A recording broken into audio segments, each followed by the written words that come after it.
Title: Chris Evans asked to switch VIP seats for another passenger. One call later, the entire team is fired. Chris Evans was asked to give up his first-class seat for another passenger, and one simple call changed everything. Imagine this: a first-class seat isn't just about luxury, it becomes a battleground.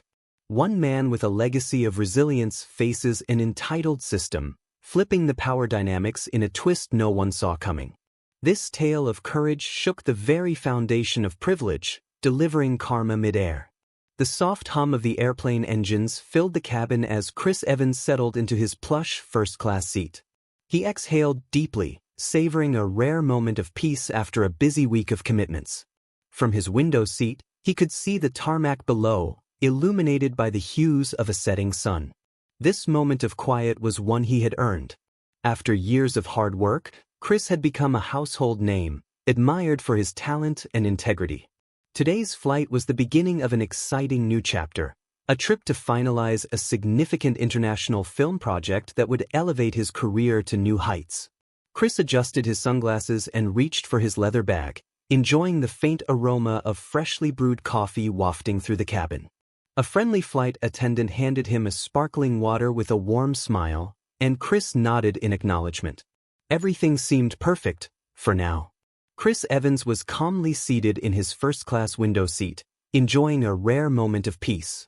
It had been a long week filled with interviews and events, and this quiet flight felt like a reward he had earned. From the window, he admired the sunset painting the sky in shades of orange and pink. Chris's career wasn't always filled with such luxuries. Growing up in Boston, he'd learned early on that hard work and resilience could overcome any obstacle. Now a celebrated actor with a global fan base, this flight wasn't just a moment to relax. It marked the start of an important trip to discuss a career-changing project.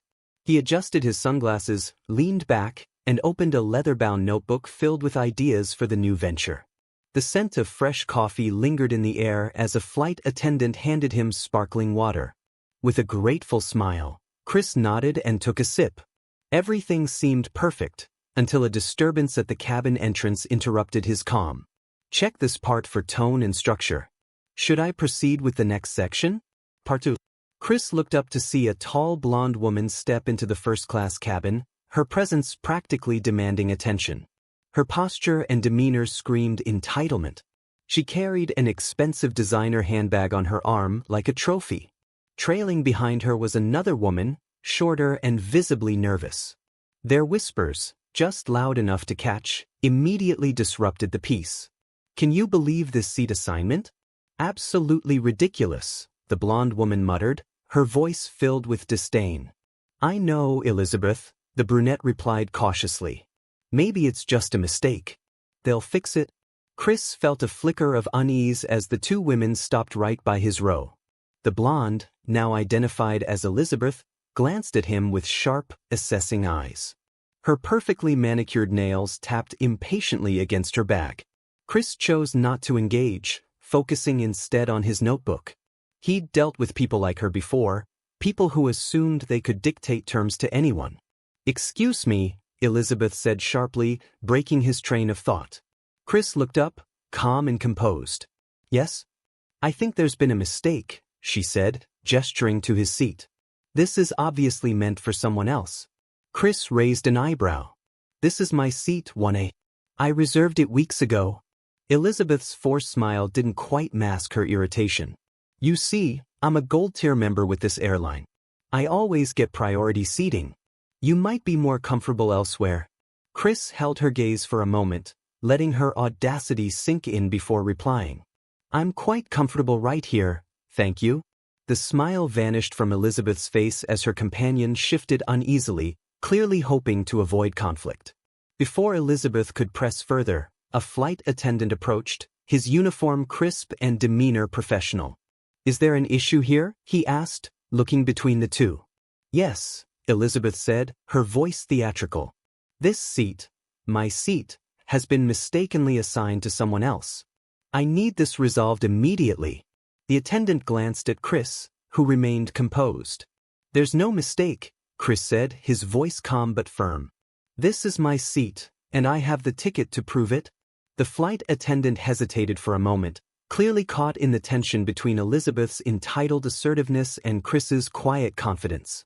"May I see your boarding pass again, sir?" he asked politely. Chris handed it over without a word, keeping his calm demeanor intact.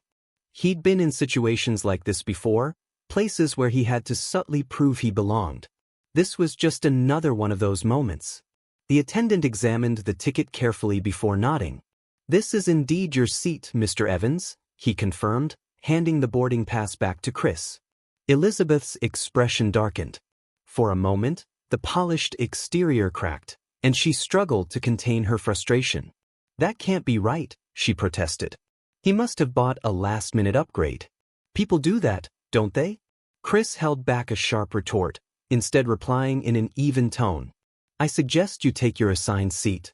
This conversation is over." Elizabeth's companion tugged gently at her arm, whispering something inaudible, but Elizabeth was not ready to back down. She straightened up and leaned in slightly, her voice dropping to a low, venomous tone. "I'm not sure you understand who I am. I always fly first class. I'm not about to let someone like—" "Elizabeth," her friend hissed, cutting her off in an attempt to save the situation. The flight attendant, sensing the tension escalating, cleared his throat. "Ma'am," he said, his tone firm but polite, "I assure you, this seat is correctly assigned. If you have further concerns, you're welcome to speak with our supervisor." Elizabeth glared at him, her frustration boiling over. After a few tense seconds, she let out a loud huff and stormed toward the front of the cabin, her reluctant companion trailing behind. The flight attendant gave Chris an apologetic look before retreating to handle other duties. Chris leaned back in his seat, his expression neutral. He could feel the weight of the other passengers' stares, their curiosity practically tangible. He had seen it all before. This was far from the first time someone underestimated him, and it wouldn't be the last. He took a sip of his water and returned to his notebook, flipping through pages filled with ideas and plans. He was used to rising above such confrontations. This too would pass. As the flight attendant disappeared, Chris tried to refocus on his work. Yet, the peace didn't last long. Elizabeth returned moments later, this time with the flight supervisor, a middle-aged woman whose demeanor radiated authority. Her name tag read Diane Lewis. "Is there a problem here?" Diane asked, glancing between Chris and Elizabeth. Before Chris could speak, Elizabeth launched into a dramatic tirade. "Yes, there is a problem. My seat, 1A, has been mistakenly given to him." She jabbed a finger in Chris's direction. "I need this resolved immediately." Diane turned to Chris, her expression carefully neutral. "May I see your ticket, sir?" she asked. Chris handed it over again without hesitation. Diane examined it, her face betraying no emotion as she nodded. "This seat is indeed assigned to Mr. Evans," she said. Elizabeth's face turned red with indignation. "I'm a Platinum Elite member," she exclaimed. "Do you know how much I've spent on this airline? I always sit in 1A. Diane remained calm. "I understand, ma'am, but this seat is reserved for Mr. Evans. We can assist you in getting comfortable in your assigned seat." Elizabeth clenched her fists, clearly unaccustomed to being denied what she wanted. "This is outrageous," she snapped. "Do you even know who I am?"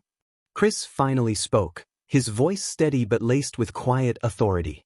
"Mrs. Stokes," he said, addressing her directly for the first time. "Your loyalty status doesn't override the fact that I paid for this seat. I suggest you accept that and move on."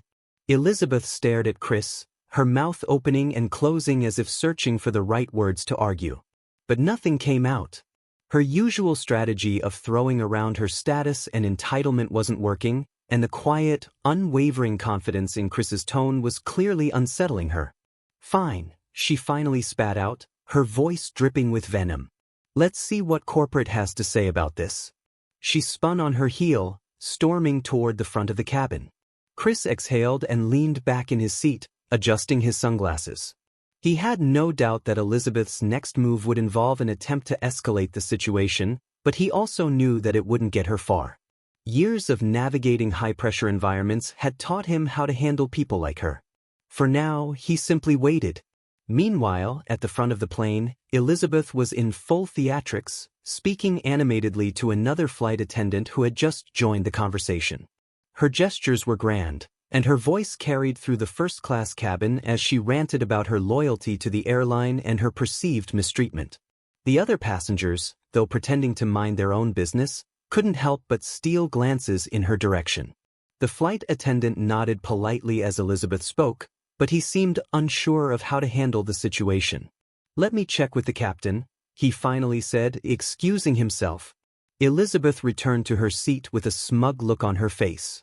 "We'll see how this plays out," she muttered under her breath, loud enough for Chris to hear. He ignored her, flipping through his notebook as if she wasn't even there. 15 minutes later, the cabin door opened, and two sharply dressed corporate representatives entered. Their polished appearance and confident strides immediately commanded attention. The taller of the two, a man with neatly combed hair and a briefcase in hand, scanned the cabin before approaching Diane, the flight supervisor. "Ms. Lewis," he said in a measured tone. "I'm Marcus, head of corporate customer relations. We've been made aware of the situation, and we'd like to address it directly." Diane nodded nervously. "Of course. How can I assist?" "We'll start by reviewing what happened," Marcus said. He gestured for Diane and Gary, the flight attendant, to join him in the galley. Elizabeth watched the scene unfold with a self-satisfied smile, clearly assuming the corporate team was here to take her side. Chris, however, remained calm. He had already made a quick call to one of his own contacts at the airline, knowing that the situation would escalate quickly. Now, he waited for the outcome, confident that the truth would prevail. In the galley, Marcus and his colleague conducted a swift but thorough investigation, interviewing Diane, Gary, and even other flight attendants who had witnessed the exchange. It didn't take long for them to piece together the full story. Marcus's expression grew colder with every detail, and by the time they finished, he looked ready to act. "Thank you for your input," Marcus said to Diane and Gary. "Please return to the cabin. We'll handle the rest from here." Moments later, Marcus emerged from the galley and approached Elizabeth, who immediately straightened in her seat, ready to state her case. "Mrs. Stokes," Marcus began, his tone professional but firm. "We've reviewed the situation thoroughly, including passenger testimonies and flight staff accounts. It's clear that this matter stems from a misunderstanding. However, your behavior has been deemed disruptive and inconsistent with our airline's policies." Elizabeth blinked, her confident facade beginning to crack. "Disruptive? I was simply trying to claim the seat that's rightfully mine." "Mrs. Stokes," Marcus interrupted, his voice growing colder, "the seat was properly reserved by Mr. Evans. Your refusal to accept this and your attempts to pressure our staff into prioritizing your request have disrupted the comfort of other passengers and caused unnecessary delays." Elizabeth's face turned a deep shade of red as she sputtered for a response. "You can't be serious. Do you know who I am?" Marcus remained unfazed. "Your Platinum Elite status has been noted, but it does not exempt you from following our policies or respecting other passengers. Effective immediately, your status with our airline is being revoked, and you are being asked to disembark from this flight." The cabin fell into a stunned silence. Elizabeth stared at Marcus, her mouth agape. "You can't do this," she shouted, her voice rising in pitch. "I'll sue. I'll take this to the highest level." "Security is waiting outside to escort you from the plane," Marcus said firmly, cutting her off. "We take the comfort and dignity of all our passengers seriously, and your behavior today has violated those standards." As Elizabeth was escorted off the plane, the other passengers exchanged glances, some whispering quietly to each other. Chris, meanwhile, remained seated, his expression unreadable. He didn't revel in her removal, he didn't need to. The point had already been made. Marcus approached Chris before leaving. "Mr. Evans," he said, his tone now respectful, "on behalf of the airline, I'd like to extend our sincerest apologies for the way you were treated. We'll be conducting a full review to ensure situations like this don't happen again." Chris nodded politely. "I appreciate that. Thank you." As the plane finally began to taxi down the runway, Chris leaned back in his seat, allowing himself a moment of quiet satisfaction. He hadn't just defended his right to a seat, he had sent a message about dignity and respect. Sometimes, he thought, the most powerful revolutions begin with the smallest acts of defiance. Weeks after the incident, the airline released an official statement regarding the events of Flight 827. While they refrained from naming any passengers involved, the statement emphasized the importance of inclusivity, respect, and fairness in customer service. It also outlined new policies and training programs for staff, aiming to prevent similar incidents in the future. The airline's announcement quickly became a hot topic across social media. News outlets picked up the story, and discussions about entitlement, privilege, and the importance of accountability in corporate settings spread far and wide. Although the airline's actions were applauded by many, the incident itself sparked deeper conversations about how systemic biases still influence even the most everyday interactions. Chris Evans, however, had already moved on. For him, this wasn't about making headlines or seeking recognition. It was about standing firm and using his platform to push for change. When a reporter asked him about the flight during a press junket for his latest film, Chris gave a measured response. "I didn't do anything extraordinary," he said. "I just stayed true to myself and what I believe in. Everyone deserves respect, no matter who they are or where they come from. That's not negotiable." Meanwhile, Elizabeth Stokes was dealing with the fallout of her actions. Stripped of her platinum elite status, she found herself receiving far less preferential treatment on future flights.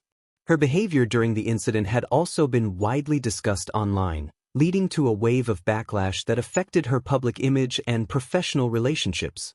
For the first time in her life, Elizabeth was forced to confront the consequences of her entitlement, and it wasn't an easy pill to swallow. As for the airline staff involved, Diane and Gary faced their own reckonings. Following a thorough review of their handling of the situation, both were dismissed from their positions. While the airline offered them counseling and training resources, their termination sent a clear message: accountability applied to everyone, from passengers to employees. Months later, the ripple effects of the incident could still be felt. The airline had implemented new diversity and inclusivity training, and corporate leadership made visible efforts to rebuild trust with their customers. Passengers began noticing subtle but meaningful changes in the way they were treated, changes that stemmed from one pivotal flight and one man's refusal to back down.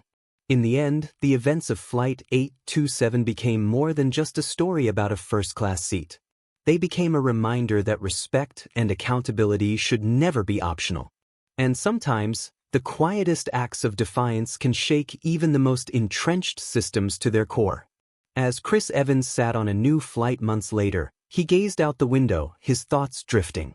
The world still had a long way to go, but moments like these reminded him that change, while slow, was always possible. The engines roared to life, and the plane soared into the sky, leaving behind the tarmac and everything it represented. Chris closed his eyes, ready to move forward, but never forgetting the lessons of the past. Closing message for the script. This story isn't just about a seat, it's about standing firm in the face of entitlement and showing that dignity and respect are non-negotiable. Chris Evans didn't raise his voice or escalate the situation unnecessarily.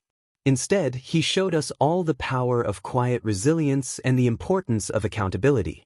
If this story resonated with you, don't forget to like, share, and subscribe. Let's continue spreading the message that everyone, regardless of their background, deserves to be treated with respect. As the weeks turned into months, the ripple effects of the Flight 827 incident reached far beyond the airline industry. Online forums, social media platforms, and even mainstream news channels used the story as a case study for addressing systemic biases and customer service ethics. People from all walks of life shared their own experiences of entitlement, privilege, and the importance of standing up for oneself. Chris Evans, though never one to dwell on personal victories, found himself at the center of a movement he hadn't intended to start. Fans and advocates alike praised his composure and integrity, turning the incident into a symbol of quiet strength and dignity. A broader impact. The airline's new inclusivity programs weren't just superficial promises. Independent audits revealed real progress in their hiring practices, training modules, and passenger complaint processes. For the first time, employees were encouraged to report any instances of bias or unfair treatment without fear of retaliation. flight crews began receiving advanced training on de-escalation and cultural sensitivity, ensuring a more inclusive environment for all travelers. Passengers started noticing these changes, and the airline's reputation began to recover. Positive reviews and customer testimonials highlighted the newfound professionalism and fairness, reflecting the airline's commitment to change. Elizabeth Stokes' journey. For Elizabeth Stokes, life after the incident was a stark contrast to the privilege she had always known. Social media had not been kind to her, her actions on Flight 827 had gone viral, and her name became synonymous with entitlement. The backlash affected her career, her social circle, and her confidence. But as time passed, Elizabeth was forced to confront the root of her behavior. She sought counseling and attended workshops on privilege and unconscious bias. In a rare public appearance, she released a statement acknowledging her mistakes and pledging to do better. "I've had to take a hard look at myself and the assumptions I've made about the world," she admitted. "This experience has been humbling, and I'm committed to learning and growing from it." While some doubted the sincerity of her transformation, others saw it as a step in the right direction. Redemption, they believed, was possible for those willing to put in the work. A lesson for all. For Chris Evans, the incident became a moment of reflection. He continued to use his platform to advocate for inclusivity, fairness, and respect, often referencing the events of Flight 827 in interviews and public speeches. "This wasn't just about me or that flight," he said during a talk at a charity event. "It's about the bigger picture, the small ways we can all stand up for what's right and push back against the systems that perpetuate inequality." His words resonated with many, inspiring a wave of awareness and advocacy. The story of Flight 827 became a powerful reminder that even the smallest acts of resistance could spark meaningful change. Closing reflection. As Chris Evans boarded another flight months later, the flight attendant greeted him warmly, addressing him by name. The experience was vastly different from the one he had endured on Flight 827. It was a quiet victory, not just for him, but for everyone who believed in the power of accountability and respect. As the plane ascended into the clouds, Chris leaned back in his seat, a faint smile on his face. The world wasn't perfect, but moments like these reminded him that progress, no matter how slow, was always worth fighting for. And so, with the hum of the engines lulling him into a sense of calm, Chris allowed himself to relax. The battle might not be over, but he had made his mark, and that, for now, was enough. Final C. Thank you for joining us in this powerful journey of standing up for what's right. If you believe in fairness, respect, and accountability, don't forget to like, share, and subscribe for more impactful stories. Let's keep the conversation going and make the world a better place, one story at a time. See you in the next one.